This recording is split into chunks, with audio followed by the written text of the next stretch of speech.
Bueno, buenos días, bienvenidos a Principia y agradecerle a ustedes su presencia este sábado mañanero de otoño por acercarse a este museo que lo que pretende, más ni menos, es divulgar ciencia. Y hoy tenemos una buena ocasión para cerrar esta mañana, en esta jornada, la Semana de la Ciencia, la Semana Europea de la Ciencia que hemos venido celebrando desde el lunes con la inauguración de la exposición, una fantástica exposición que Manuel Benítez ha colgado en los pasillos del Museo Principia, y que a lo largo de los demás días de la semana hemos tenido actividades fundamentalmente para los más pequeños, y que hoy pues culmina con esta conferencia que cierra la semana y abre un ciclo, porque es la primera conferencia del ciclo de los sábados en Principia Disfruta con la Ciencia. Ya saben ustedes que vamos con la 12ª edición de este ciclo.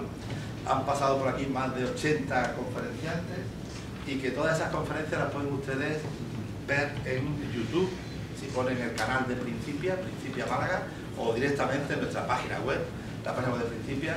Pueden ver ustedes todas estas conferencias que son ya un patrimonio muy interesante para profesores y público general que esté interesado en alguno de los temas.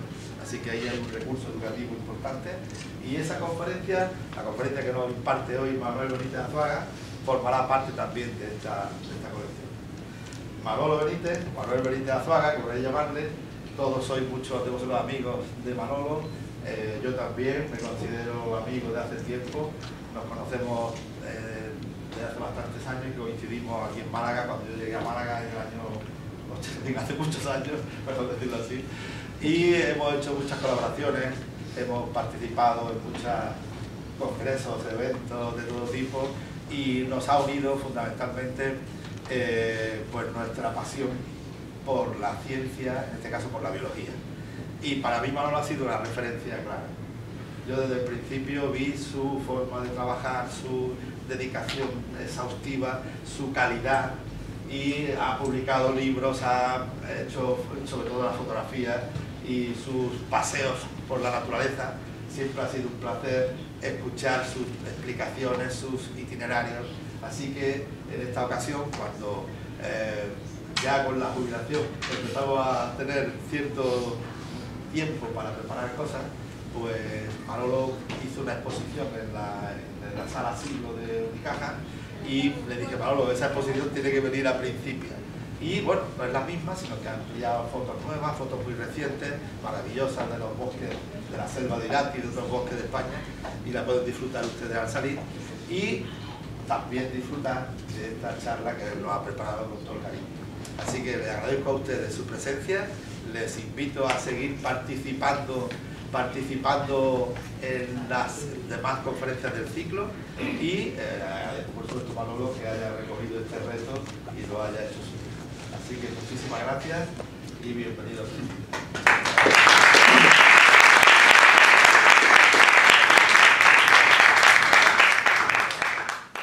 Bueno, pues yo no tengo más que, en principio, por supuesto, agradecer a Principia la ocasión que me ha dado, pues por un lado para exponer algunas de mis fotografías y para iniciar el ciclo de conferencias de este año, ¿verdad?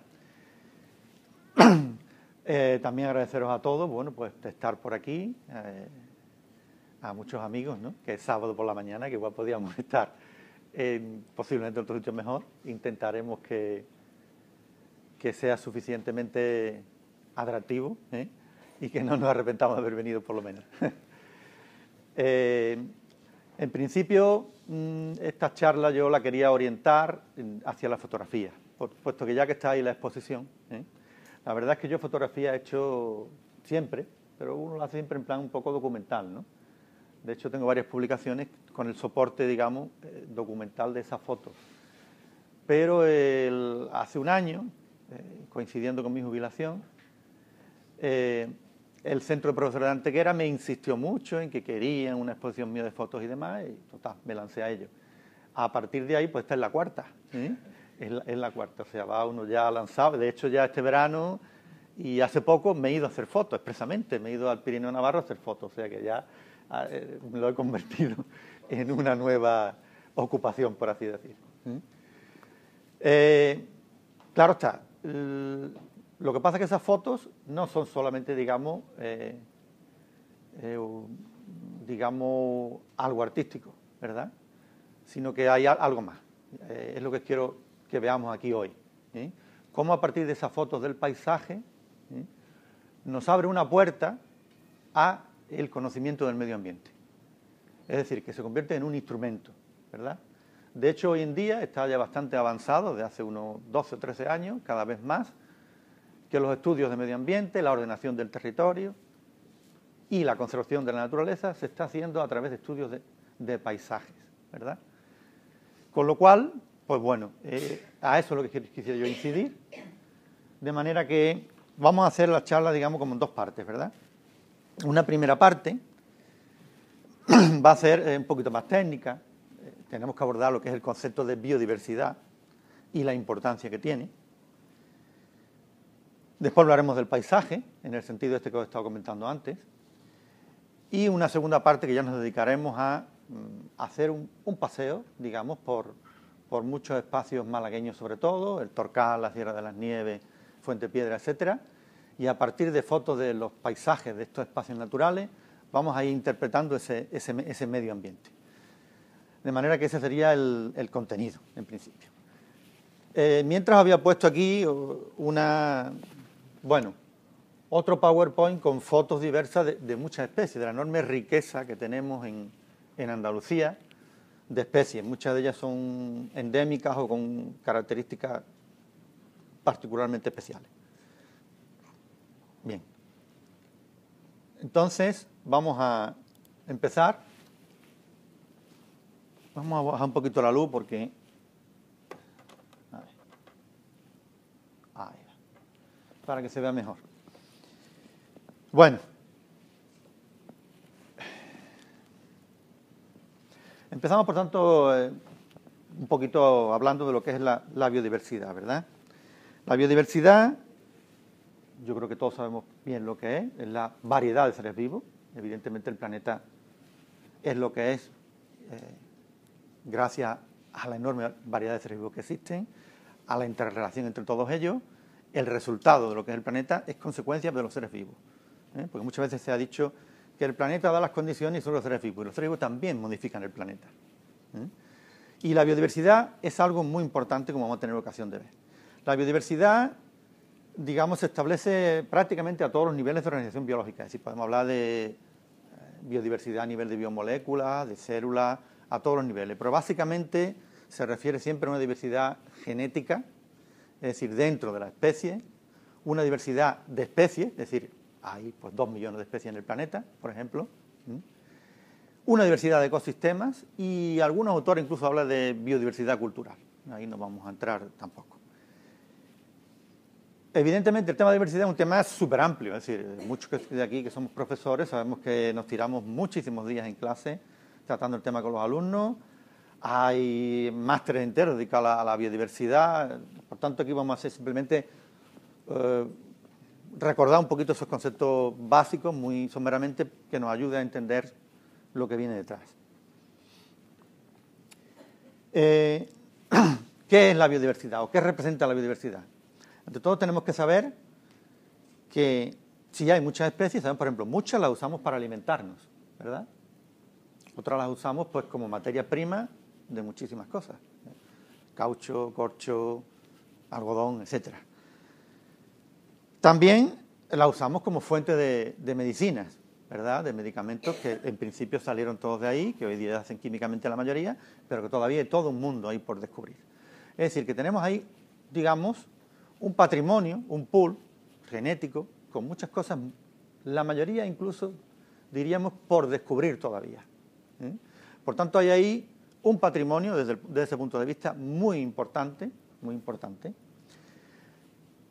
Pero también toda esa biodiversidad conforma lo que son, pues, el paisaje, por ejemplo.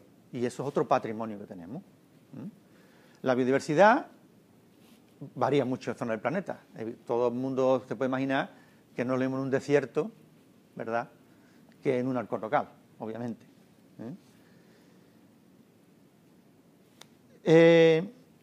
La biodiversidad ha cambiado mucho a lo largo de la historia de la Tierra.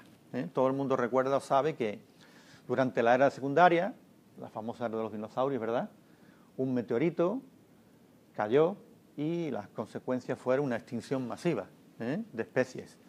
Esos fenómenos como esos eventos, han ocurrido a lo largo de la historia de la Tierra en muchas ocasiones, en mayor o menor grado de impacto. Y eso siempre ha dado como consecuencia una extinción masiva, una extinción que ha marcado un cambio de era, el inicio, el nacimiento de una nueva época, donde a partir de las especies supervivientes y adaptándose a los nuevos hábitats que surgían después, empiezan a formarse especies nuevas.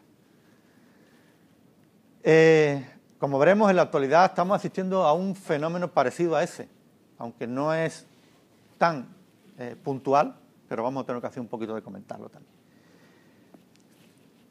Pero la biodiversidad, lo más importante que representa es un equilibrio del sistema. Todo está relacionado con todo, de manera que todas las especies tienen relación entre sí y con el medio físico. Entonces, ¿qué pasa si en una red quitamos un nudo? Evidentemente se desestabiliza, ¿no? De ahí la gran importancia, es decir, todas las especies colaboran al equilibrio global que tenemos en el planeta. De forma que si alteramos el equilibrio, estamos perdiendo biodiversidad. Si perdemos biodiversidad, estamos alterando ese equilibrio.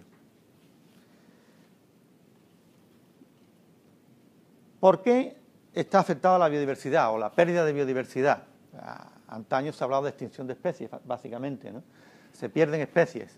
Las especies se pierden fundamentalmente porque se pierde su hábitat. Imagina que tenemos una zona muy bonita, natural, y de pronto pues la transformamos, un bosque que transformamos en un campo de cultivo o transformamos en una urbanización. ¿Qué ocurre? Que estamos evidentemente quitando ahí lo que hay. Pues, lógicamente las especies que ahí viven van a desaparecer. Si hay algunas que son endémicas de ahí, desaparecerían con ello. Este es un fenómeno muy habitual. Toda la civilización humana está llevando eso como consecuencia. Eso lo vemos aquí muy bien. Esto es una foto nocturna del planeta, donde se ha hecho a partir de muchas fotos, evitando que no estuviera nublado. Y ahí se puede ver un poco cómo la especie humana tiene colonizado el planeta. Evidentemente zonas polares no, desiertos no, y hay zonas supermasificadas, ¿no? La luz nocturna permite apreciar el desarrollo. Esa es la foto de hace unos años ya. Habría que pensar cómo era hace un siglo o cómo será dentro de un siglo, hasta dónde llegarán las luces. Claro está. Si restamos espacio, quitamos espacio, estamos quitando vida, otro ecosistema, está claro. ¿Qué pasa entonces con el equilibrio del planeta? Esa es una cuestión. Bueno, ya en el año 92 en Río se habló de desarrollo sostenible, sustentable. Se hizo un convenio sobre biodiversidad, estamos hablando de 1992. A partir de ahí es cuando empieza a usarse mucho el concepto, se empieza a hacer planes de todo tipo para conservar la biodiversidad.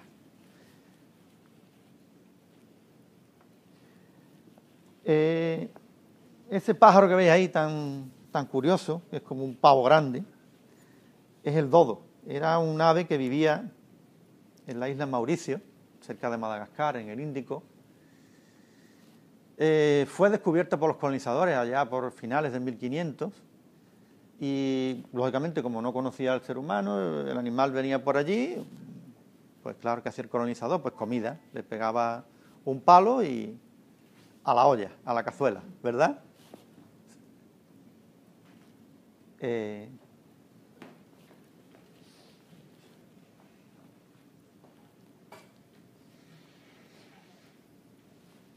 Aprovechamos para beber.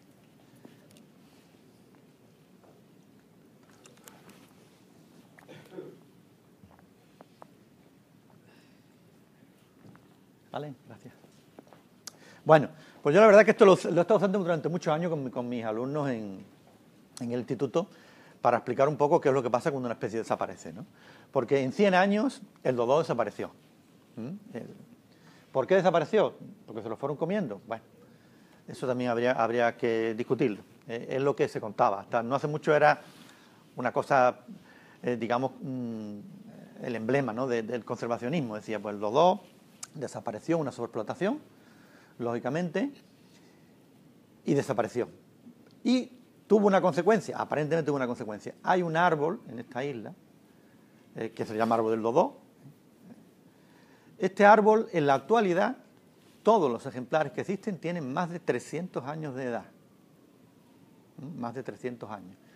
Entonces, alguien asoció, es decir, que no hay individuos jóvenes, no se está reponiendo la población de esta especie. Alguien asoció quizás con la desaparición del dodó. El dodó comía semillas porque se han encontrado en animales disecados, comía las semillas de este árbol. Sabéis que muchas semillas tienen que pasar por el tracto digestivo de los animales para que con los jugos ácidos y demás se erosionen las cubiertas y pueda germinar, si no, no ocurre, ¿verdad? Entonces alguien asoció, y digamos se ha quedado como un paradigma, ¿no? El paradigma, digamos, del tema. Luego, en la actualidad se conoce más, y la verdad es que no fue la única causa que desapareciera. También los nidos eran muy expoliados por animales que llevó el hombre, gatos, perros, etcétera, ratas. También el árbol, había otras especies, pero que también desaparecieron. Es decir, al fin y al cabo ha sido un conjunto de cosas y se ha perdido un poco el paradigma ese que suponía. Pero al fin y al cabo es lo mismo, nos permite explicar la importante relación que hay entre todo, ¿verdad? Esa relación que hay entre todas las especies y que mantiene el equilibrio. Cómo una especie que desaparece puede llevar al traste y hacer desaparecer pues, un bosque entero. Y con el bosque todas las especies que vienen de ese bosque. Y habremos perdido una gran biodiversidad, habremos perdido recursos, habremos perdido un patrimonio que había ahí y que desaparece. Es un poco la idea. Por supuesto, hoy en día, no me quiero extender mucho, el cambio climático está causando estragos. Está causando estragos porque el desplazamiento, digamos, de temperaturas, precipitaciones, etcétera. Hay muchas especies que se han adaptado porque los cambios climáticos han sido normal en la historia de la Tierra, pero son unos cambios muy lentos, y no a la velocidad que está ocurriendo ahora. Muchas especies no se adaptan y están sucumbiendo, y muchas más que sucumbirán. Es un gran problema. Bien, aquí unos datos sobre biodiversidad. En la Tierra existen ahora mismo catalogadas cerca de 2 millones de especies. Sin embargo, los cálculos más pesimistas dicen que hay al menos 5 millones. Y los más optimistas hablan hasta de 50 millones de especies. De hecho, se hacen estudios, por ejemplo, en el Amazonas. Siempre hay alguien que va por allí y dice, voy a estudiar los insectos de este árbol. Sacude el árbol, cae un montón de insectos, los ve y siempre sacan alguno nuevo. Así que hay una cantidad de especies todavía por conocer enorme. Y muchas de ellas precisamente se están perdiendo antes de que lleguemos a conocerlas. En Europa representa, pues bueno, como veis, unas 160.000 especies están catalogadas en Europa, de los cuales en la península ibérica son 85.000, que supone el 5% del nivel mundial, y en Andalucía tenemos 60.000. Todo esto porque nos vamos a centrar en la biodiversidad andaluza, y en particular en Málaga. Y quiero un poquito que estemos manejando estos datos para que vean un poquito la importancia que tiene en Andalucía la biodiversidad. De hecho, se está hablando de lo que se ha llamado, de hecho hay un libro escrito entero, la sexta extinción, porque a lo largo de la historia de la Tierra ha habido 5 grandes extinciones, ¿verdad? Y estamos hablando de que la sexta es, evidentemente, de origen antropógeno, es decir, por culpa del hombre. El hombre es el que está haciendo que desaparezcan a un ritmo trepidante. Se cree que en los últimos 500 años ha desaparecido más del 10% de las especies y que en un siglo o dos el número de especies que había desaparecido es equivalente a cuando cayó el meteorito ese que comentábamos antes, simplemente por el impacto de la civilización humana. En España tenemos unas altas tasas de biodiversidad. ¿Por qué? Bueno, pues normalmente tiene que ver con los climas, con la zona, la situación de España que está, digamos, en parte el hemisferio norte, región mediterránea, pegando con África. Tenemos muchas alturas, eso da lugar a un auténtico mosaico de espacios, muchos hábitats distintos que son ocupados por muchas especies distintas, con lo cual tenemos un patrimonio riquísimo. Y si os fijáis bien que esto es un mapa de endemismo, ¿dónde hay más endemismo? Como veis ahí. Pues si veis justamente en la provincia de Málaga y parte de Cádiz, por un lado, y en Sierra Nevada, por otro. Sierra Nevada, debido a la altura que tiene, porque Sierra Nevada fue digamos, durante las glaciaciones, había un clima totalmente distinto. Cuando las glaciaciones retrocedieron, la altura que tiene Sierra Nevada, ahí se quedó refugiado muchas especies. Y esas especies, con el paso del tiempo, sufren un proceso y van modificándose.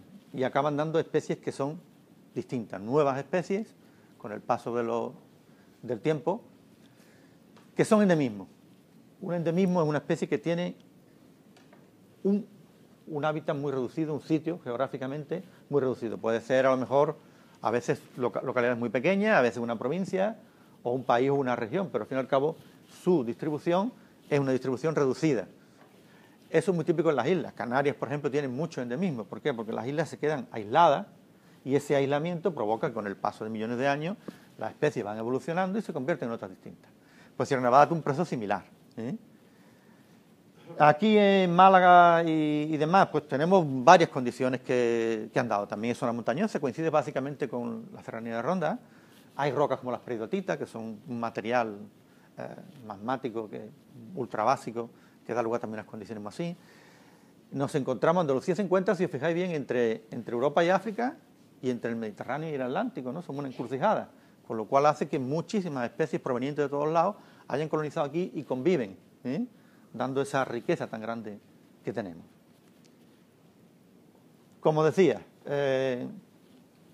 tenemos zonas desde nivel del mar hasta grandes alturas, la zona de alta montaña.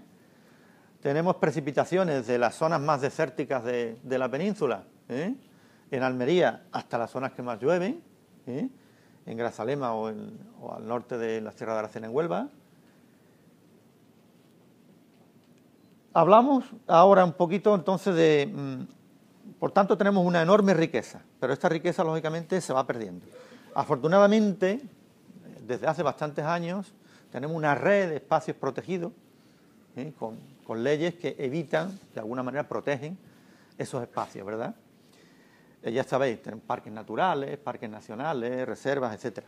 Esa es la nomenclatura que se utiliza a nivel de la comunidad andaluza o del Estado.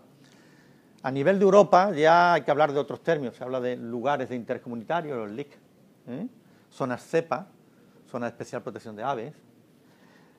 Y es que estoy resumiendo mucho, ¿verdad? Y nos saltamos hasta esta diapositiva donde hablo a nivel internacional. A nivel internacional hablamos de reservas de la biosfera o de patrimonio de la humanidad incluso. Porque patrimonio de la humanidad no es solamente la Alhambra o la Mezquita de Córdoba, también, por ejemplo, es el Parque de Doñana. Está considerado patrimonio de la humanidad. Y aparte tenemos muchas reservas de la biosfera. España es el segundo país del mundo en el número de reservas de la biosfera, solo superado por Estados Unidos. Podéis imaginar con el tamaño que tiene Estados Unidos. Y dentro de España, Andalucía es la que tiene más reservas de la biosfera. En Andalucía tenemos protegido, por la nomenclatura de la Unión Europea, un 30% del espacio. Un 20% por la nomenclatura nuestra. Un 30% del espacio es considerable, ¿verdad? Bueno, aquí está lo que os comentaba antes de la zona LICEPA. Veis que es muchísima. Aquí está cuando es uno otro, cuando se solapan las dos. La superficie. Y como decía antes, tenemos una red, digamos, además de espacios muy interesantes. Bueno, esto es un mapa con zonas biogeográficas. La biogeografía es otra cosa que deberíamos de haber comentado un poco para entender un poquito todo el proceso. Tenemos muchos jardines botánicos, por ejemplo, que muchas veces hablamos de especies y cosas y dicen, ¿dónde veo esto yo lo otro? Pues afortunadamente casi todos los parques naturales andaluces están teniendo un jardín botánico donde puedes ver allí las especies endémicas, donde se distribuyen los distintos ecosistemas. Tenemos muchas instalaciones, mucho equipamiento. Ha habido, la verdad, un gran desarrollo en Andalucía, hay que reconocerlo, en los últimos 30 o 40 años, en medio ambiente.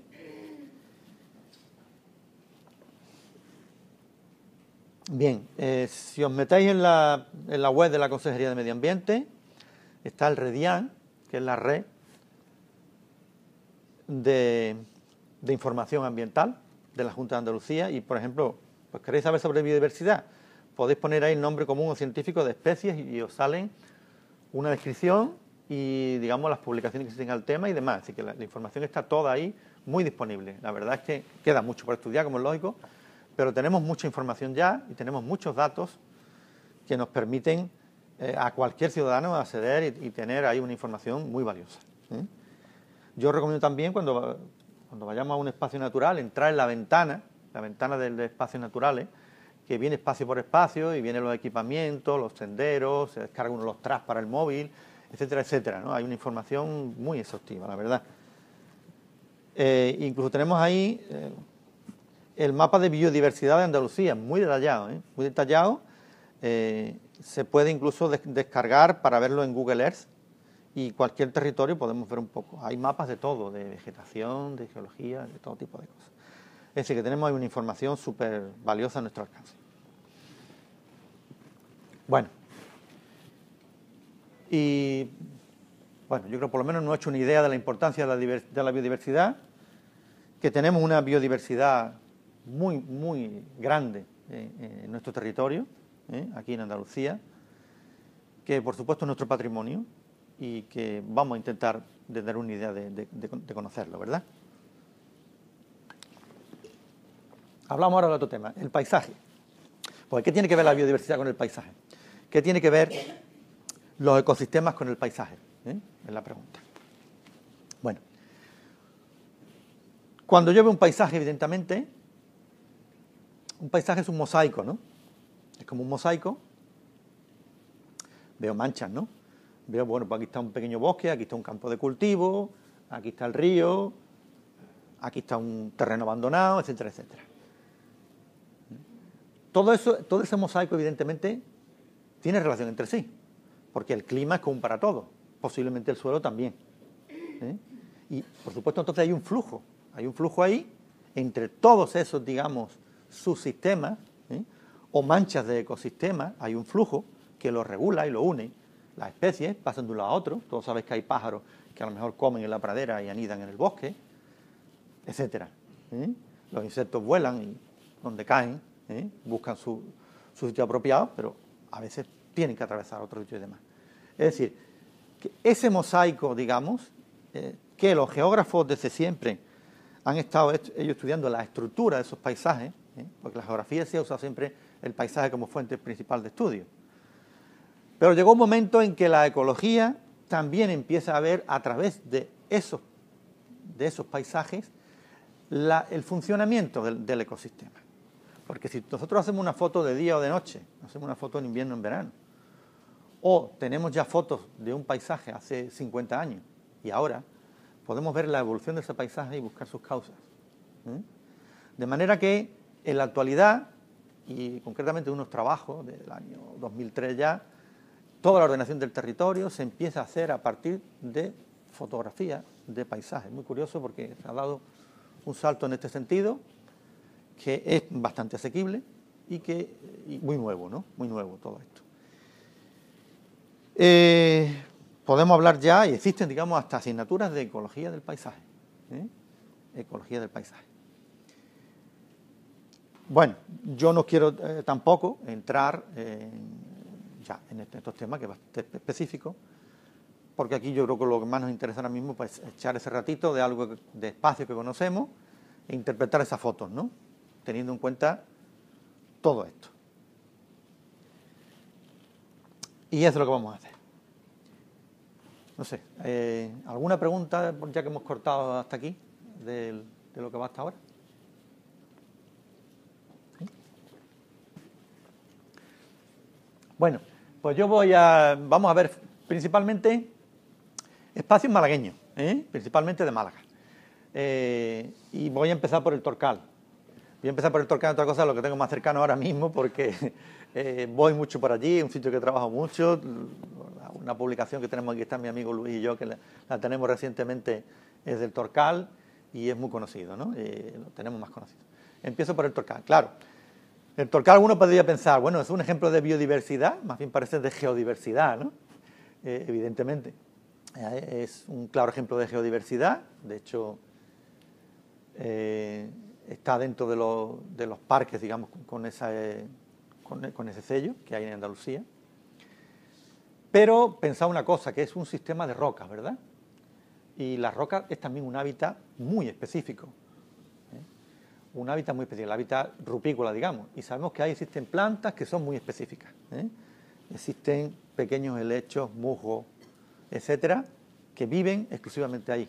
Plantas que viven, por ejemplo, ahí solamente. Linaria anticaria, un endemismo, por ejemplo, del Torcal. Y muchos animales que también viven ahí. Las cabras, muchos pájaros, ¿no? Roquero, colirrojo tizón, colalba negra, los buitres, muchas rapaces que crían. Es decir, que los cortados de las zonas rupícolas tienen una gran importancia en sí mismos y en relación con otros espacios. Es decir, no se puede hablar de que los ecosistemas sean únicos, como decíamos. Lo bueno del paisaje es eso, que el paisaje tú estás viendo y te estás relacionando unos ecosistemas con otros. Y te permite intuir, ver los flujos que hay. De manera que el paisaje se ha convertido ya, en esto que te digo de ecología del paisaje, en un nivel de organización superior al ecosistema. Los que entendéis un poquito de esto, sabéis que hablamos de moléculas, células, especies, comunidades, ecosistemas como un nivel alto.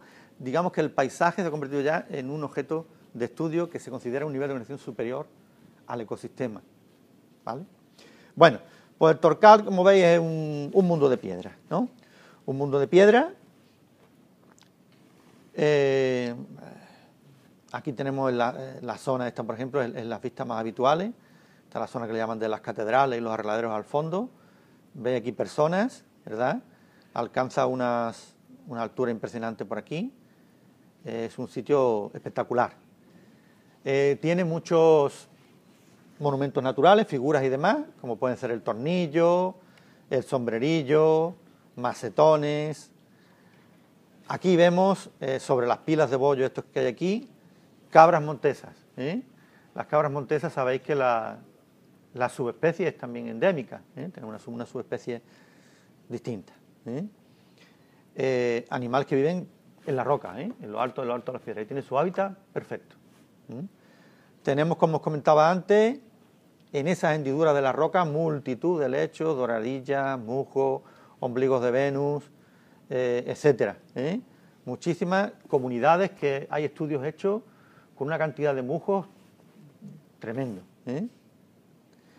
Esto es una foto del Torcal de noche. Veis que también la noche también existe y es otro mundo. Y también a veces está nevado. A veces está nevado. No nieva muchas veces, pero bueno, hay que aprovechar cuando nieve una para ir a verlo o hacer fotos. Aquí os comento un poco. Esto es una foto, pertenece al libro este que hemos elaborado, donde se interpreta el paisaje. Ahí tenéis, se distingue fácilmente el aparcamiento, ¿verdad? El centro del visitante, el planetario aquí. Y luego tenemos una serie de números que nos indican espacios. Las ventanillas, la olla de la burra. Y veis, todos esos números aquí han servido, digamos, para explicar o detallar formas kársticas. Evidentemente, cuando uno hace una foto, te puedes ir más al aspecto artístico o te puedes ir más al aspecto científico, lógicamente.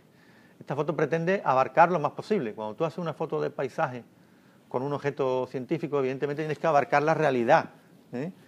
Por desgracia, yo no hago tanto eso. Lógicamente, si me echo un poquito a la derecha, un poquito arriba abajo, busco lo más bonito, es cierto. Lo más bonito. No, ahora mismo no estoy tanto haciendo ciencia. Pero todo es válido, digamos, para interpretar. Esta foto, obviamente, lo que busca es precisamente esa interpretación de las formas kársticas y una visión general de toda esta zona. Aquí tenemos otra para explicar la vegetación del Torcal. El Torcal debería ser bosques de encinas o de quejigo, con arces o con peonías y demás, pero son esos bosques. Sin embargo, esos bosques apenas existen, esos árboles están refugiados en grietas arriba de las rocas, salen en las paredes, las encinas o los quejigos. Claro, uno se pregunta ¿por qué? ¿Por qué? Porque si tú analizas lo que hay por ahí, pues te encuentras que hay, aparte del arce que tenéis aquí, o tenéis muchos matorrales espinosos, zarzas, endrinos, rozales, etcétera. ¿Por qué? Porque hay muchas plantas espinosas y mucha hiedra porque siempre ha estado sometido a una enorme presión del ganado, de manera que solo ha sobrevivido las plantas espinosas y las plantas venenosas, como es obvio. Esa es la causa. Entonces, claro, cuando uno ve, pues uno interpreta por qué están aquí así, etc. De manera que esto es una forma de ir viendo la interpretación del paisaje. Nos vamos de la piedra al bosque, a uno de los bosques más interesantes que hay en España, que es el de los alcornocales. Los bosques normalmente han sido siempre muy castigados, ¿verdad? Salvo los bosques de montaña, que por el clima y las condiciones se han conservado en general. Sin embargo, los bosques en zonas útiles para la agricultura normalmente han sido talados y sustituidos por cultivos. Sin embargo, hay un bosque que ha sobrevivido, que es el alcornocal. Andalucía y en general España es tierra de encinas, como sabéis. La encina es el árbol predominante que debería estar prácticamente en todos sitios. En los terrenos que son más ácidos y con más precipitación, la encina es sustituida por el alcornoque, que es casi igual, prácticamente, aparte de que tienen unos requerimientos de suelo distintos y de humedad, como he dicho. Se distingue básicamente porque, como veis aquí, se le quita el corcho, su aprovechamiento de corcho. Esto es lo que ha salvado y hace que territorios que podrían estar ocupados por especies de cultivo estén ocupados por alcornocales, por alcornoques. Y nos encontramos aquí además con uno de los ecosistemas más interesantes, más biodiversos, es decir, más ricos del planeta, que son las dehesas. Las dehesas es una forma de equilibrio entre el bosque y su explotación. La gente desde tiempo inmemorial, digamos, limpia el sustrato, quita arbustos y demás, corta muchos árboles y deja solo árboles dispersos. Árboles dispersos que con sus hojas enriquecen el suelo, que permiten el paso del ganado, los cerdos ibéricos, el ganado vacuno, vacas, toros y demás. De manera que se alcanza un equilibrio y tenemos un territorio inmensamente grande de dehesa. Y en algunas zonas incluso existe alcornocal pues más espeso y más conservado a medida que el terreno está un poco más dificultoso, o sube en altitud o lo que sea. De manera que eso es una de las grandes riquezas que tenemos en Andalucía, la dehesa, los bosques del alcornoque. El Parque de los Alcornocales, como sabéis, está en la provincia de Cádiz y una parte en la provincia de Málaga. Aquí he empezado, digamos, con una cosa mixta de una roca, pero esas rocas no son las calizas del Torcal, esos son areniscas. Areniscas y arcilla conforman todo el sustrato en el que se asienta el Parque de los Alcornocales. Los alcornoques crecen solo sobre las arenas. Si no fuera arena, crecería la encina, ¿vale? Todas esas cosas son detalles los que vayamos a ir interpretando. Aquí tenéis una zona también, donde veis que en muchos casos la humedad es tal que aparecen helechos en los troncos y demás. Esto es la laguna del Moral, en la Sauceda, parte de los alcornocales de Málaga. Como veis, en algunos sitios hay manchas de arcillas que se llaman bujeos. Lógicamente, si hay una pequeña depresión, ahí se estanca el agua, se encharca. Entonces hay una serie de lagunas en los alcornocales que son auténticas joyas, auténticas joyas por la aparición de especies como tritones y digamos, aportan una riqueza, porque claro está, el alcornocal no solo el alcornocal, tenemos, digamos, estas charcas, tenemos zonas donde hay más humedad y aparecen quejigos, en vez de alcornoque. Tenemos los arroyos. En los arroyos se refugian muchas especies que vivieron hace millones de años, durante el terciario. Son lo que se llaman los canutos, habréis oído hablar de ellos. Este en concreto es el río de la Miel, en Algeciras. Aquí delante tenemos, por ejemplo, un helecho real. Y son plantas que tienen una flora relística, extinguida en gran parte, que se conserva ahí. ¿Por qué? Porque vivimos en una zona con unas temperaturas ideales. En invierno prácticamente no hace frío. En verano la influencia atlántica es tal que en estos refugios las temperaturas tampoco suben muy altas, manteniendo unas condiciones de humedad, temperatura y condiciones ideales para la subsistencia de estos ecosistemas. Y lo llevamos al extremo. Esto solo hay uno, aunque hay partes que están semi. Esto es un bosque tropical. Un bosque tropical que existe aquí en Tarifa. En la parte más alta del estrecho existe un bosque como los de Canarias. Los árboles son quejigos y laureles. El sotobosque es de hojaranzo, el rododendro. Hay además lianas colgando. Está continuamente recubierto, como veis, de musgo y de helechos. Y la humedad chorreando habitualmente. Es decir, nos encontramos realmente como si hubiéramos llegado a la selva. Y dice, bueno, esto está aquí. Pues sí, lo tenemos aquí. Por eso hablamos de que por esa biodiversidad tan enorme que tenemos aquí en Andalucía, porque tenemos desde abetos como en el norte, aunque sean pinzapos, guisabos caducifolios están mucho menos representados, pero tenemos encinar, alcornocar, pinares de muchos tipos, y llegamos hasta tener bosques tropicales, un bosque de laurisilva, terciario, macaronésico, correspondiente igual que tenemos en las Azores o en Canarias. ¿Cómo subsiste este bosque? La explicación es muy sencilla. Como sabéis, aquí en Málaga tenemos mucho levante, ¿no?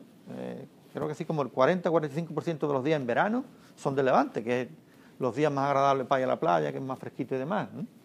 Bueno, pues el levante, a medida que avanza hacia el estrecho, lógicamente, el Mediterráneo está caliente, lleva muchísima humedad.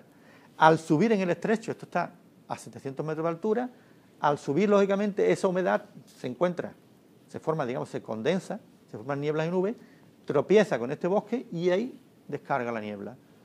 Y gracias a eso se conserva este bosque. Fijaros bien las particularidades del tema.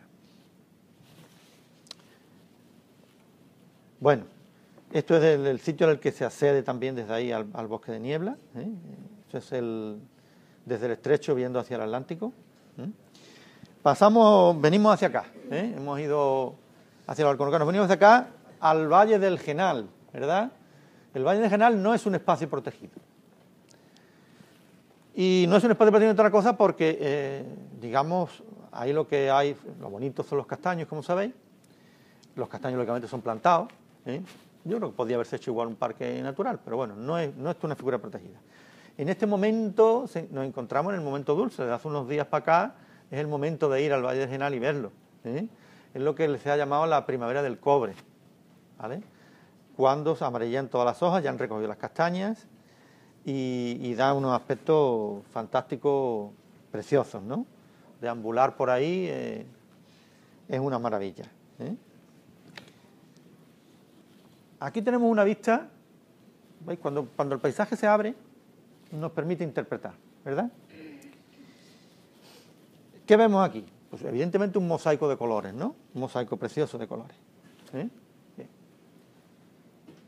Bueno, tenemos por aquí estas masas verde oscuras que os estoy señalando. Creo, no me acuerdo bien cuando hice la foto. Allí lo que hay son alcornoques, básicamente, porque el terreno es ácido, ¿verdad? Pero yo creo que estos son encinas. Por el color que tiene de más, me da la impresión de que son encinas. Puede ocurrir que en una ladera muy soleada, que haya poca humedad, la encina sustituya al alcornoque, y probablemente es lo que pase aquí. Entonces vemos por un lado encinas, ¿verdad? Por otro lado, esto que veis aquí son olivos, un olivar plantado, ¿vale? Está también por aquí arriba hay alguno. Luego tenemos los castaños plantados, lógicamente una explotación. Luego tenemos, como veis, aquí forma un pequeño arroyo, una pequeña cuenca, una pequeña vertiente, y claro, asociado con el arroyo aparecen por aquí chopos, ¿verdad? Que circulan por aquí y aquí abajo hay unos chopos más grandes, ¿vale? Hay unos chopos mayores, ¿vale? Y por último, para completar esta sinfonía de color, tenemos estas manchas rojas. Estas manchas rojas es una planta, la verdad es que es una exótica, pero bueno, lleva aquí viviendo con nosotros desde que la trajeron los árabes, porque con el rojo que tiene le sirven para curtir las pieles. Es el zumaque. Y está justo en la Serranía de Ronda, donde hay esta planta, ¿no? Está, Y esta planta ha sobrevivido ahí mezclado. De manera que fijaros bien qué mezcla de colores amarillos, rojos, tonos de verde y demás. Ese es un poco el paisaje de allí y el porqué de todas las cosas que hay allí. Un poco más amplio todavía. Aquí volvemos a ver lo mismo, volvemos aquí, en este caso son alcornoques,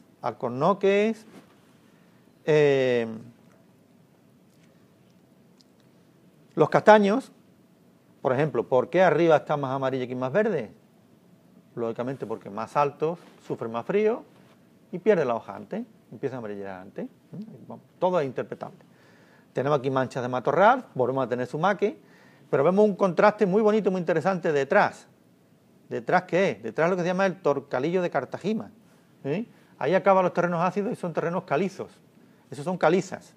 La línea esta de cresta separa la cuenca del Genal, en la que estamos, de la cuenca del Guadiaro, que está detrás, que es donde predominan fundamentalmente las calizas. Entonces, fijaros bien cómo el sustrato está condicionando la presencia de una vegetación o de otra.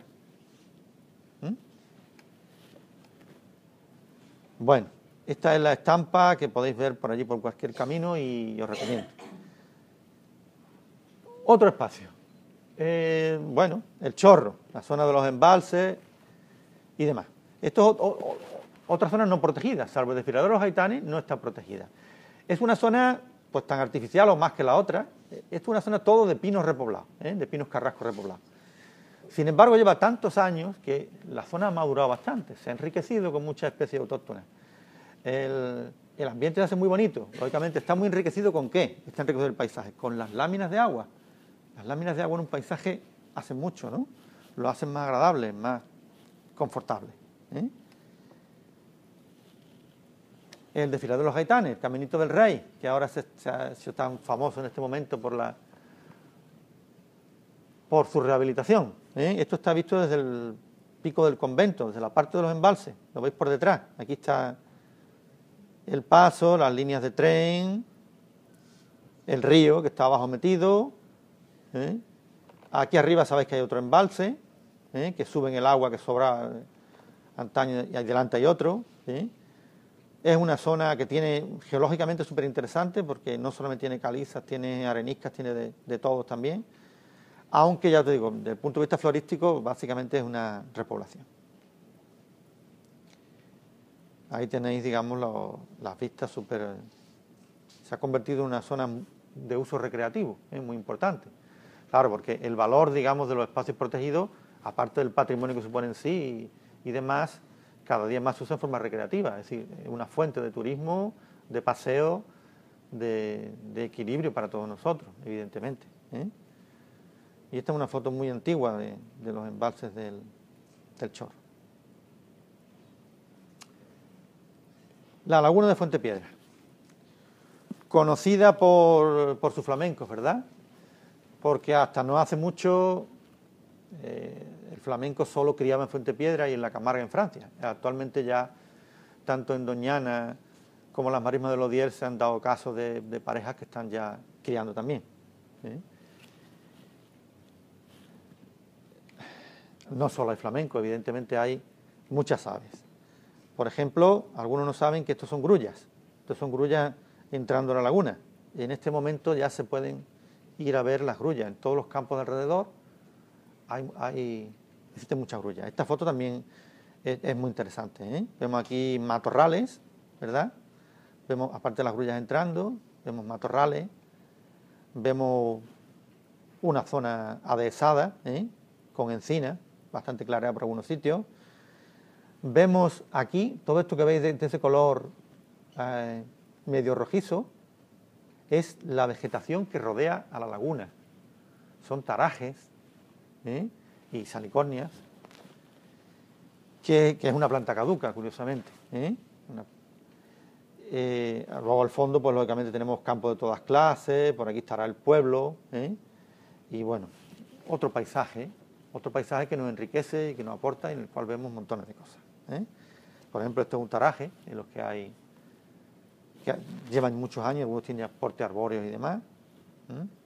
Aquí tenemos en primer plano los tarajes. Esto está hecho, sabéis que la laguna de Fuente Piedra es una reserva, todo está toda alambrada, afortunadamente hace bastantes años, pero prácticamente todo el perímetro tiene paseos, caminos y demás. Esta foto te asomas por encima de la alambrada y puedes hacer esas fotos tan bonitas como esa, ¿no? Al caer la tarde, donde se ve precisamente ese fondo ahí con esos paisajes medio cubiertos de niebla, porque el sol ya se ha pasado, la humedad ambiental. Veis aquí los flamencos comiendo, se ven aquí patos, cucharas, fochas, etcétera, y digamos una visión idílica, al caer la tarde, la que hay en Fuente Piedra, unos paseos muy, muy agradables.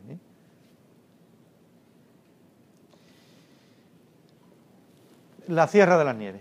Lo mismo que el Fuente Piedra es famoso por el flamenco, esto es famoso por el pinzapo, ¿verdad? El pinzapo es un abeto endémico que os contaba antes, un árbol. Aquí, por ejemplo, se puede distinguir muy bien. Son pinzapos las dos laderas, pero aquí ¿qué hay? Aquí hay muchos, ¿no? Aquí hay menos, ¿no? Más claros, ¿no? ¿Por qué? Porque aunque está a resguardo, protegido, una ladera por otra, sin embargo esto es solana y esto es umbría. El pinzapo necesita una humedad que aquí él tiene y aquí no, con lo cual crece peor. Normalmente crece en las laderas norte, sobre un terreno calizo. Y luego hay muchas especies como enebros, sabinas, etcétera, que lo complementan. Ahí tenéis un poco, se observa muy bien cómo se han caído las piñas, ahí están los ejes de los pinzapos. Hay pinzapos especiales, como estos pinzapos candelabros. Sabéis que, bueno, casi todas las coníferas tienen un eje de crecimiento principal, normalmente tiene forma apiramidada, pero aquí, bueno, hay muchas teorías, pero se ha ramificado dando lugar a auténticos candelabros. Estas son las zonas donde está esto, hay bastantes árboles como este. En la Sierra de las Nieves hay también muchas otras cosas, evidentemente, porque el parque natural se ha ampliado a una reserva de la biosfera. Esa reserva de la biosfera abarca los municipios completos, con objeto de hacer un desarrollo sostenible de toda la zona. Entonces tenemos encinares, tenemos a otros muchos. Esto, por ejemplo, es el Castaño Santo. El Castaño Santo que, bueno, esa idea da un poco de la dimensión del árbol, ¿no? El tamaño que tiene. Bueno, la Sierra de las Nieves sí nieva un poquito más que en el Torcal, pero bueno, no dura muchos días la nieve, no es tampoco consistente, pero sí da a veces a paisajes espectaculares como este, ¿no? Espacios más cercanos, seguimos acercándonos por aquí. Estamos en los Montes de Málaga, un manto todo de pinos carrascos cultivados, es decir, plantados cuando en su día se perdieron los encinares y el cornocales que aquí había, en tiempo de los árabes aquí existía eso, se perdieron y, digamos, se usó por mucha gente que vivía allí para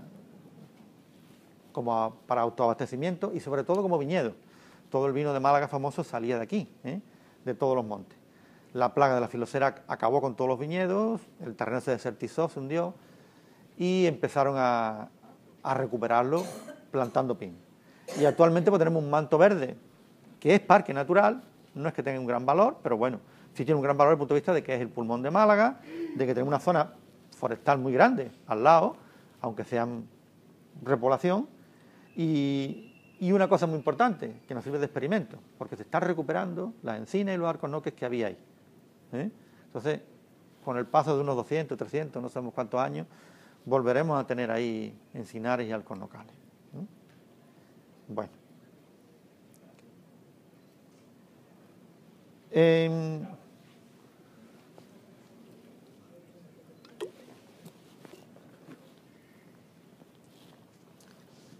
En los Reales de Estepona es otra zona espectacular.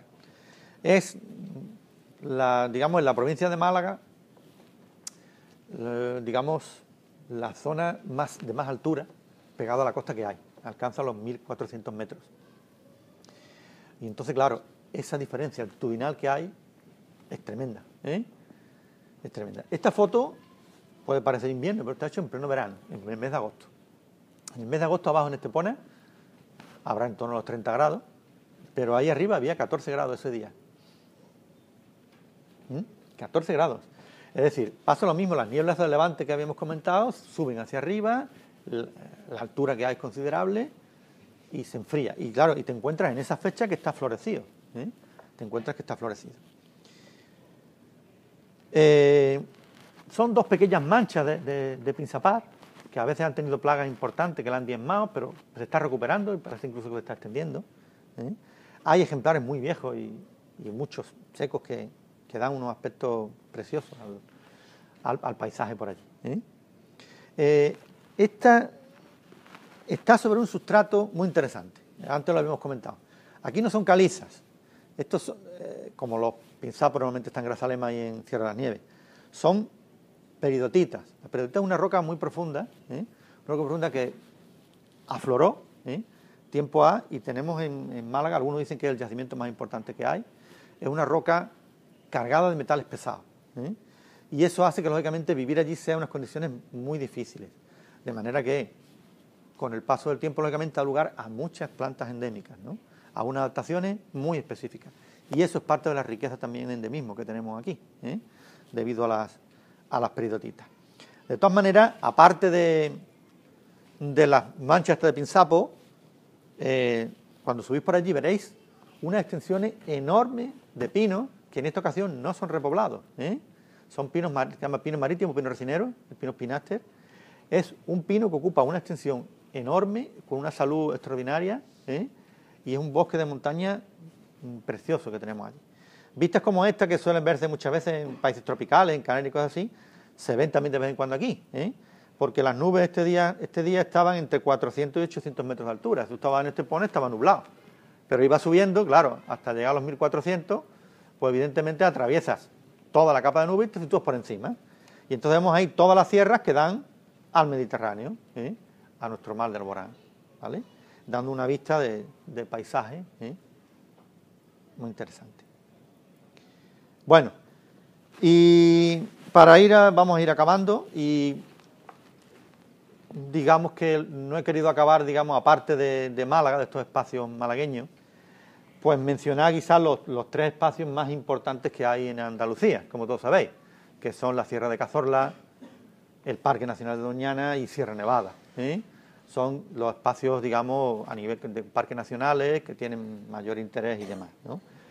Cazorla es un mundo también de pinares de varios tipos, naturales todos, pero no está exento de tener arces, tejos y un montón de especies interesantísimas, un espacio muy, muy amplio, con muchísima fauna, con un clima que, no sé si habéis fijado antes, bastante lluvioso dentro de lo que cabe. Es un espacio singular que verdaderamente un patrimonio muy grande que tiene ahí Andalucía, ¿verdad? Bueno, sabéis que en realidad se llama Parque de Cazorla, Segura y Las Villas, ¿no? Porque son en realidad tres sierras, cada uno con sus municipios distintos, ¿no? Aunque los conozcamos así. Este es el río Borosa, que tiene sitios tan espectaculares como este para pasear. Es uno de los sitios más bonitos que hay. Se va uno con un coche a la parte de arriba y descenderlo, que son muchos kilómetros. Una maravilla. Hay, por ejemplo, por el camino muchas pozas de agua. El río va haciendo unas pozas, unas cascadas espectaculares. Esto, por ejemplo, es un tejo milenario, que hay una zona con varios allí en Cazorla, etcétera. Sierra Nevada, esta foto corresponde a la vereda de la Estrella. Hemos comentado cómo el aislamiento altitudinal hace también que sea una zona muy rica en endemismo. También todos sabéis que si vamos desde la costa hasta arriba nos encontramos desde los cultivos tropicales hasta las nieves perpetuas prácticamente, hasta la zona donde no hay ninguna vegetación. Uno de los caminos que hay de subida, con algunos pinos que no existen mucho en Andalucía y que los han plantado por allí, ¿no? Como el pino silvestre un bosquete interesante, etcétera. Doñana, quizás como decía al principio, patrimonio de la humanidad. Doñana siempre ha sido un espacio de fama mundial. Doñana es también un mosaico de ecosistemas, ¿verdad? Básicamente hay tres tipos, que son las dunas, la marisma y el monte Mediterráneo. Aquí veis una duna colonizada por la atmósfera arenaria. Las dunas van avanzando hacia el interior, desde la costa, el viento va echando la arena para adentro, hasta que la marisma, digamos, se la traga, ¿no? Cae el agua en la marisma y ahí va desapareciendo. Entre duna y duna, ¿verdad? Bueno, esta es la marisma, como veis, con flamenco, que es inmensa, la marisma es inmensa. Si hacéis un viajito por Doñana, de esos que van en los todoterrenos, es muy típico que veáis ciervos, gamos, jabalíes, etcétera, ¿eh? Como os digo, aquí tenemos dunas colonizadas por las mófilas y fijaros bien que entre duna y duna aparece un pinar de pinos piñoneros, que esto es lo que llaman los corrales, ¿eh? Los corrales. A medida que la duna avanza, se va comiendo los pinos, se va y uno lo ve como lo va enterrando, ¿eh? Y el pino se va muriendo, y aparecen pinos muertos. Lógicamente, como la duna avanza, al mismo tiempo que avanza y se va comiendo los pinos, por otro lado van naciendo pinos nuevos. Es todo un sistema interesantísimo. Todo eso se ve aquí, interpretando todas estas fotos, ¿eh? Estos son uno de los caños que suministran agua a la marisma, ¿vale? Esto es de este año, y bueno, aquí lo que hay son muchos moritos, ¿veis? Muchos moritos por aquí, cigüeñuelas, abocetas, de la primavera pasada, ¿eh? Las famosas pajareras, ¿eh? Todo el mundo sabe, ha oído hablar, ha visto en reportajes y demás, las pajareras de Doñana, que suelen ser alcornoques, que están cerca del Palacio de Doñana, pero la verdad es que ahí, salvo los investigadores y poco más, no tenemos acceso, ¿eh?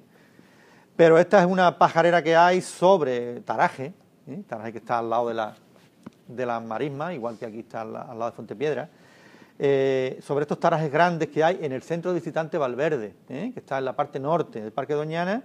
Hay también unos tarajes que se han convertido, como digo, en pajareras espectaculares, ¿no? Aquí tenéis martinete, morito, garcilla, garceta, en fin, es todo interesantísimo. Se pueden hacer las fotos desde eso. La playa, no olvidemos de la playa de Doñana, porque aunque hemos hecho los 3 ecosistemas básicos, la playa de Doñana son 30 kilómetros de playa donde no hay nada urbanizado. Pensemos eso, es prácticamente una playa virgen, ¿eh? Podemos ahí ver qué es lo que... Ahí tenéis ostreros, bandos de ostreros y otras muchas aves, que va uno en el todoterreno, ahí puede hacer las fotos de más. Este es un sitio espectacular, ¿eh? La desembocadura del Guadalquivir, ¿eh? Bueno, pues yo con esto he acabado y no me gustaría acabar sin hacer alguna conclusión y una reflexión más bien importante, ¿eh? Porque claro, uno no protege lo que no valora, porque claro, si uno no le da valor a una cosa no se va a molestar en protegerla, como es obvio. Pero claro, para valorarlo lo primero que hay que hacer es conocerlo, ¿no? De manera que ahí se forma una cadena súper interesante, ¿eh? Es el conocimiento. Yo espero que este pase así que hemos hecho de fotos, algunos ya me imagino que conocían muchos espacios, pero bueno, nos ha reforzado el interés o nos ha abierto el interés por conocer todo este rico patrimonio que tenemos en Málaga, ¿eh? Y en Andalucía, y a medida que nos acerquemos a conocerlo y lo valoramos, pues seguro que participaremos mucho más en su protección, ¿eh? Que hay muchas maneras de protegerlo, ¿no? Desde divulgando lo que estoy haciendo yo, hasta votar a un determinado partido u otro, o hasta cuando estemos a adoptar medidas, digamos, de conservación, que no sea echar basura, o reciclar, o consumir menos. Sí, hay muchas maneras de proteger todo esto, ¿no? Pero que de alguna manera nos veamos implicados en la protección, como decía, de este rico patrimonio que tenemos. Porque no se protege lo que no se valora. Y con esto, pues, en principio ya os abro una pregunta. Espero que ahora me preguntáis cosas porque ha ido un poco rápido.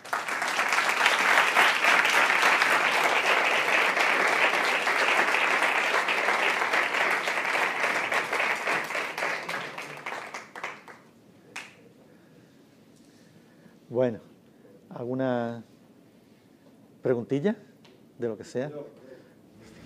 Lo primero, en fin, aparte de felicitarte y todo eso, porque escucharte aprender, yo lamento no haberme traído material para tomar apuntes, porque, en fin, se me va a olvidar, me preocupa que se me olvide. Pues mira, lo primero que os voy a decir es que tengo un blog con mi nombre y ya está subida esta presentación. Entonces no tenéis más que entrar en el blog y ya podéis descargarosla. Y ahí tenéis otras muchas más publicaciones, que tenéis aquí, algunas aquí encima, que he dejado para que las veáis en material impreso, pero que están subidas a la red, ¿vale? O sea que ya está ahí. Lo que te quería comentar ya lo has dado a entender en la última frase que has dicho, tiene que ver más con la primera parte, no he querido interrumpir cuando has permitido que pudiéramos preguntar, y es sobre la influencia inevitable del hombre sobre la biodiversidad y sobre el equilibrio ecológico. Eso es inevitable y lo va sufriendo, bueno, sufriendo. El hombre también es biodiversidad. Lo que sucede es que tal vez es biodiversidad más destructiva que otra cosa. Pero bueno, digo que de alguna manera lo ha señalado. El futuro de la biodiversidad es más pesimista. Sí, vamos, yo lo veo así. Si realmente no se toman medidas drásticas. Medidas drásticas pasa por la regulación, pasa como también por los espacios naturales protegidos y todo eso. Lo que tú has dicho al final, la ideología no es neutral en este aspecto. Eso yo creo que debe subrayarse, tú insisto, lo has dicho, la ideología no es neutral porque la ideología es lo que orienta a los gobiernos. Y los gobiernos se orientan, pues amigos, pues por los votos de los ciudadanos. Y por las multinacionales. Bueno, bien dicho. Entonces, bajo esa doble perspectiva de la presión de los ciudadanos y la presión de las multinacionales, que ahí es donde ya abre la espita, ¿verdad?, de la ideología económica del neoliberalismo, porque a fin de cuentas creo que estamos pensando en eso. ¿Cómo ves tú el futuro de todo esto si no hay un cambio, yo diría que radical, en la ideología economicista, que no económica? Tú sabes que yo soy profesor de economía y yo, en fin, procuro transmitir pues valores ecológicos en este aspecto, pero la ideología economicista, si no cambia, eres muy pesimista, muchísimo. Bueno, más que la economía, yo creo que hay, en el fondo, una cuestión ética. Pero exactamente, ¿qué es economicismo? ¿Qué es poner el neoliberalismo por delante? En el fondo, una cuestión ética, porque, bueno, el hombre siempre ha interpretado que es el rey de la naturaleza y que todo está a tu servicio. Y el hombre siempre ha explotado, ¿no? Ya desde los textos bíblicos, pues, crecer y multiplicar, dominar la tierra. Es decir, que venimos, evidentemente, fijos, ¿eh? Claro está, ha llegado un momento que nos hemos dado cuenta de que ni somos el rey de la creación, ¿eh?, ni si seguimos así vamos a poder sobrevivir. Es decir, es necesario buscar un equilibrio y además toda especie, digamos, una ética nueva, ¿no? Toda especie tiene derecho a sobrevivir, a su existencia, ¿no? Pero más allá de todo eso, evidentemente, vivimos en un mundo capitalista, obviamente, donde lo que importa es la producción, la rentabilidad y explotar todos los recursos. Se explotan las aguas, recursos de todo tipo. Y a las grandes multinacionales como decía, lo único que les interesa es obtener beneficios, le importa poco el medio ambiente. Son evidentemente los gobiernos y los estados los que tienen que poner los límites, ¿eh? Claro. Afortunadamente hay la conciencia que empezó ciudadana desde los años 60 fuertemente, ¿eh?, y que, digamos, no ha progresado mucho, creo yo. Hay mucha gente que tiene conciencia, pero sin embargo ha habido una cierta ralentización. Sin embargo, sí tenemos que agradecer que los gobiernos se han dado cuenta del valor de conservar, ¿eh?, del valor de conservar. Y primero haciendo muchos parques, ¿no? Muchos parques y demás. Zonas que a lo mejor, dice, bueno, pues una montaña poco vamos a explotar ahora mismo aquí, pero sí la podemos usar en plan turístico, hacemos un reservorio de biodiversidad, tenemos ahí. E incluso se están haciendo cosas como bancos de germoplasma, que sabéis que hay sitios que son todas las plantas del mundo, sus semillas están guardadas en frío, para cuando vayan desapareciendo tener la posibilidad de volverlas a utilizar. Es decir, la ciencia ha avanzado mucho en muchos aspectos, pero está ocurriendo un fenómeno más importante que todo eso, y es que se le está poniendo valor al medio ambiente, se le está poniendo valor a los ecosistemas. Es decir, la economía ha entrado ahí y ha dicho, los servicios que nos presta este bosque valen esto. Entonces, ¿interesa que haga este bosque o no? Ahí se ha dado un punto de inflexión que es una cierta esperanza, ¿eh? Como digo, el cambio climático. ¿Qué ha pasado? Porque ahora ya están diciendo cuánto nos cuesta el cambio climático que viene, porque esto va a costar mucho dinero. Entonces ya nos interesa a lo mejor que no sigamos avanzando en el cambio climático, sino frenarlo, porque los perjuicios económicos que vamos a tener ya para la economía global tampoco nos interesan. Entonces ya no es cuestión de conservar el medio ambiente, es cuestión de la propia economía. Entonces estamos ahí en un punto, digamos, de equilibrio de esas cosas que, bueno, vamos a ver hacia dónde va, como es lógico, pero que, bueno, yo lo veo muy interesante. En cuanto, volviendo un poco atrás, ¿no?, la otra idea. Que el hombre se haya expandido por el planeta así es algo natural porque todas las especies, si tú vienes una pradera donde no hay conejos, tú echas los conejos y los conejos se van a reproducir lógicamente y se cargan toda la hierba y hasta que te queden sin hierba y se mueran de hambre o lleguen 20.000 zorros que se van criando y se los coman, el conejo va a seguir. Si todas las especies tienen esa expansión natural. Pero bueno, en algo tenemos una capacidad de transformación del medio que tiene el conejo. El problema de nuestra especie no es nuestra inteligencia, sino nuestra capacidad de transformación del medio. No tenemos más que ver desde el espacio las grandes obras de ingeniería humana y cómo el planeta está totalmente transformado. Está todo transformado por el hombre. Es decir, hemos hecho un cambio planetario brutal. Claro, pero bueno, es hora de que pensemos que esta es nuestra casa, que en nuestra casa no tenemos otra todavía para irnos a emigrar a ningún otro planeta ni nada por el estilo. Cuando tu casa se deteriora, tu casa tienes que arreglarla. De lo contrario, no vas a poder vivir en ella. Entonces, digamos, entre una cosa y otra tenemos que ir llegando a ese intento. Pienso. Sí.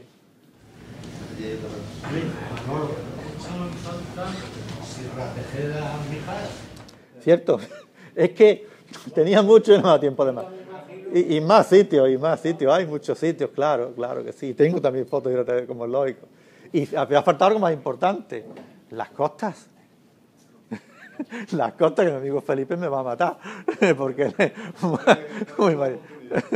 las costas, de hecho, tenía el paquete de fotos de las costas y cuando acabo de hacer eso digo, hostia, aquí me falta mi algo, digo, hostia, las costas que no las he metido, pero ya era tarde ya para preparar más.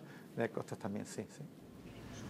Manolo, yo quería que nos contaras cómo ha cambiado tu visión de la fotografía desde que empezaste a hacer fotos a ahora mismo. Es decir, que el objetivo de hace 30 años, cuando hacías una foto, posiblemente sería diferente a cuál es tu objetivo ahora mismo cuando tú haces una foto, ¿para qué la haces? Eso puede ser curioso. Bueno, muy interesante. Todos llevamos toda la vida haciendo fotos, ¿verdad? Desde el cumpleaños del niño hasta... Y de hecho, no sé si os dado cuenta, pero muchas veces el recuerdo está apoyado y basado en fotos. Muchas veces las cosas no nos acordamos y la foto se ha convertido en un soporte fundamental. Es decir, vivimos fotodependiente, digamos, bueno, fotógrafo dependiente. Es decir, la fotografía se ha convertido en un instrumento fundamental, ¿no? La mayoría de las redes sociales se basan en la fotografía, porque ¿qué sería de un Facebook o lo que sea si no fuera por las fotos que en cada momento ponemos, o de Instagram o lo que sea? Es decir, estamos apoyados en la imagen, ¿no? La imagen capta un instante de tu vida, un instante, un momento, ¿no? Todos queremos un instante para recordar. Pero claro, pero cuando uno es biólogo, por ejemplo, y va al campo y dice, oye, mira la plantita fulanita, que yo no la conocía o la he visto, o descubro esto aquí, o descubro allí, va uno haciendo fotos, ¿no? O qué paisaje más bonito, claro. La experiencia te va dando y tú vas almacenando ahí millones de fotos, ¿no? La foto al principio tiene un afán simplemente documental, de recuerdo, de guardar. El artista tiene otra pretensión, ¿verdad? Los artistas, como el que hace pintura o escultura o cualquier otro arte, lo que busca es emociones, sentimientos, sensaciones. Algo que a ti te despierta, esa planta, ese paisaje o lo que sea, ¿no? Y que tú puedes expresar, pues en este caso, por una fotografía. La fotografía tiene sus propias reglas artísticas, obviamente, que son muy técnicas, no es tanto a lo mejor como en otras artes, ¿no? que prima más otras cosas. De manera que yo al principio, pues claro, hace fotografías, ¿no? Entonces, claro, nos ponemos a hacer unos libros, hacemos el otro, claro, pues yo, claro, aquí están todas las fotos mías, el otro también. Claro, ¿qué hacía yo en esas fotos? Pues un soporte documental, es decir, ver el piensa-par, ver esto, interpretar los sitios y demás. Pero claro, llega un momento en que tú las fotos empiezas a buscarle algo más. Todos buscamos algo más, todos buscamos el sentimiento, porque el sentimiento es lo que nos hace vivir y lo que nos hace estar, lo que nos hace estar vivos, no podemos ser tan fríos. De manera que hay un paso progresivo ahí muy importante. Entonces, tú coges la Wikipedia, ¿no? Yo antes he estado poniendo ahí unas fotos de plantas, animales, muchos endémicos y demás, que he sacado de por ahí todas las que tenía y demás. Si vosotros comparáis esa foto y cogéis la Wikipedia, por ejemplo, y comparáis la misma foto que hay en la Wikipedia y esa, veréis que es distinto. Veréis que tiene un componente más artístico que una mera foto documental, si la comparáis. Entonces, a medida que uno progresa, pues uno, digamos, va más en ese sentido, ¿no? De todas maneras, ha sido algo muy, muy curioso. Yo me jubilé el año pasado, la suerte que tenemos los docentes de jubilarnos pronto, Y a partir de la exposición esta que os dije, que empecé en Antequera, entonces, claro, busqué todas las fotos más interesantes que yo tenía y montamos esa exposición. Después la otra, pues la verdad es que ahora me estoy yendo a hacer fotos, como tú bien sabes, ¿eh? Es decir, yo ahora me he ido unos días al Pirineo Navarro, a los bosques caducos, a esos allá y demás, pues a sacar fotos. Ya no hago la foto igual, evidentemente, ya mi foto la monto en un trípode para tener más profundidad de campo, con la velocidad. Mi foto, el encuadre es minucioso, ¿no? El encuadre es este aquí o de allí, súper estudiado, la profundidad de campo que le doy, si utilizo un objetivo u otro, es decir, intentando captar esa maravilla que yo veo, o sea que ya hay una evolución. No es hacer una foto así sobre el paso, ¿no? Cuando uno hace fotos como el pintor, puede hacer un garabato y salir maravilloso, como hacía Picasso, ¿no? Pero Picasso también hizo Guernica, como hizo Guernica Picasso, es decir, montaña de bocetos súper estudiados, súper controlados antes de hacer su obra, ¿no? Es decir, que el fotógrafo que quiere hacer una foto con más pretensión, la foto hay que trabajarla, hay que buscar el encuadre, la luz de cada momento, el fondo cuando es algo, etcétera, etcétera, ¿no? Entonces, digamos, evolucioné en ese sentido. Es decir, bueno, me he ido hacia la fotografía, ¿eh? Y bueno, cuando uno saca buenas fotos, pues obviamente como todo en la vida da satisfacción, ¿no? Hay dos partes que me han encantado de tu conferencia, exposición. Una es que has mostrado toda la riqueza de la biodiversidad de Andalucía, bueno, porque es muy grande. Y otra, el problema fundamental que muchas veces se atribuye al cambio climático, se atribuye a los políticos, se atribuye al industrial, que España, cuando no tenía industria, España tenía toda España tenía bosques, ¿sí? Y desapareció pues a la guerra, al frío, en fin, un montón de razones que no tienen que ver nada con las empresas grandes que todavía no estaban aquí. Y fundamental el final, que yo resumiría: no se puede amar ni proteger lo que no se conoce. Fíjate tú que tú has enseñado unas fotografías muy bonitas ahí, le has puesto números. Si uno ve las fotografías, que parques más bonitos, que cosas más bonitas, es precioso, te recrea el cuadro que ves bonito, pero has matizado lo fundamental que es conocer esto, y entonces está viendo paisaje, pero distinguiendo el paisaje, valorando el paisaje, porque lo conoce, y entonces cuando lo conoce lo puede preservar, luchar por él, y lo fundamental es para mí, ahí está. La gran industria, si el parque se hace natural y se visita, ya vendrá una industria que dirá: vamos a explotarlo poniendo como están muchas playas y muchas ciudades, que ese es el fundamental. Ahora, el problema que siempre se dice, eso va a la escuela, que todo lo que vale la pena a la escuela. No solamente a la escuela, sino a la familia también. Un padre que no conoce esto, ¿cómo va a enseñar a su hijo a valorar eso? Eso es lo que va a explicar. Gracias. Creo entonces que llega el momento de entregarle a Manolo el rodillo antigravitatorio. Gracias por el plan. Bueno, como decía, tengo una página de fotografía en Facebook que podéis, digamos, sabéis que picando me gusta, se hace uno seguidor y así le aparece cada vez que subo una foto. Y luego después el blog ese que os he dicho para descargar materiales. Aquí he dejado algunos ejemplares de los libros por si queréis ojearlo, veis lo que tenéis por ahí. Y también hay de la última exposición que hice que se pudo hacer un tríptico, como vienen varias fotos y sobraron, por si alguno se los quiere llevar de recuerdo, pues también se lo puede llevar por aquí. Y nada más, muchas gracias a todos por vuestra asistencia, por vuestra atención y hasta siempre. La próxima conferencia, día 12 de diciembre, sobre patrimonio industrial. Estamos en el año del patrimonio industrial. Muchas gracias.